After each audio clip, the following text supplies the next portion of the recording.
Hi friends, welcome back to my YouTube channel.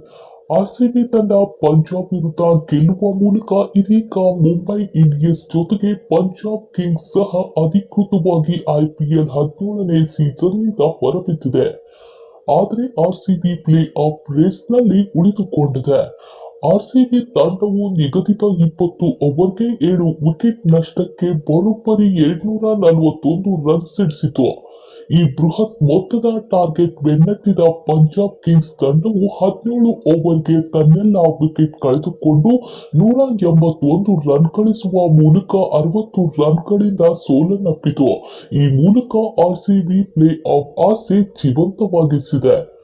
ಈ video ಇಷ್ಟವಾದಲ್ಲಿ like ಮಾಡಿ, share ಮಾಡಿ. ಆರ್ಸಿಬಿ ಬಗ್ಗೆ ಇನ್ನಷ್ಟು ಹೆಚ್ಚಿನ ಮಾಹಿತಿಗಾಗಿ ನಮ್ಮ ಚಾನೆಲ್ ಅನ್ನ ಸಬ್ಸ್ಕ್ರೈಬ್ ಮಾಡಿ.